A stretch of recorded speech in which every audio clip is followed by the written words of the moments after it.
philosophical worldview, classically speaking, philosophy is divided into three categories.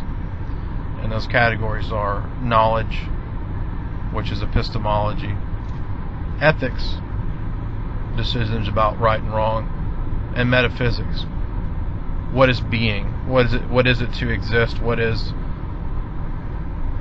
the status of something that exists? What does that mean to exist? What is meaning? And it's important to know too, as most people do not, that all three branches of philosophy, which make up what we might call our worldviews, are all interrelated. Each one of these branches necessitates or leads to claims about the others.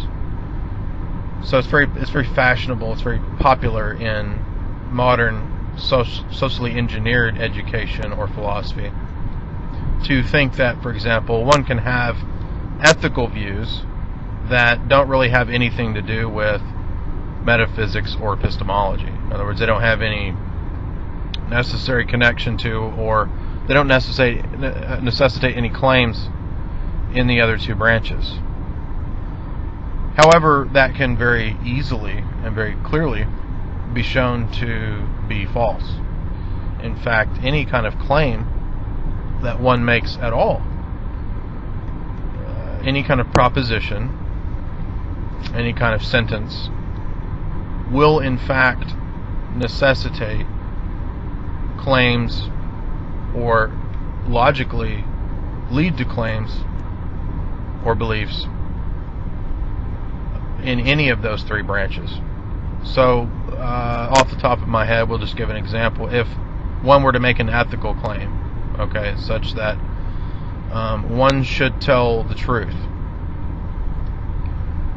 Generally, we think that it is proper, fitting, and right for a person to be truthful. Now, setting aside, for the sake of argument, claims or arguments to the effect that there might be some situation in which it would be ethically correct to not tell the truth.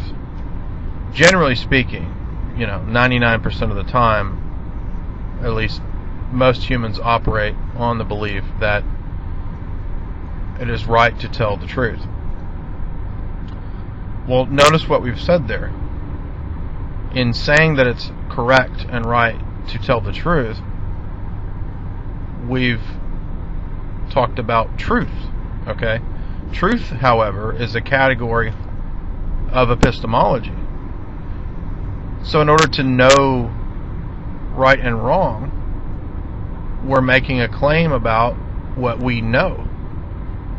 Truth, therefore, is also bound up with and presupposed by the claim that we should tell the truth. Okay, so in making an ethically normative statement, it is ethically the norm to tell the truth, we've also made an epistemic statement, or we've assumed some more foundational epistemic premise. In this case, it is that we know, whatever the case is, we know that it's right to be truthful.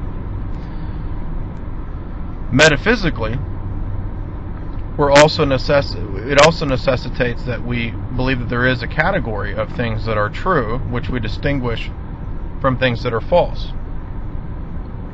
So in constructing a sentence and making this proposition and having a certain belief about the rightness and wrongness of propositions and that one ought to be truthful, we've also made a metaphysical claim. And admittedly, when discussions about this kind of thing arise, admittedly it's not as obvious how we're making a metaphysical claim. And the reason for that, though, is not because it's not easy to substantiate the claim. The reason is that people just don't know metaphysics. Okay, so metaphysics is, as we said, the branch of philosophy that involves claims about existence or being. Sometimes the word ontology is used, and that's just a fancy word for being. And sometimes philosophers will make elaborate distinctions between metaphysics and being, but that's a more advanced issue, so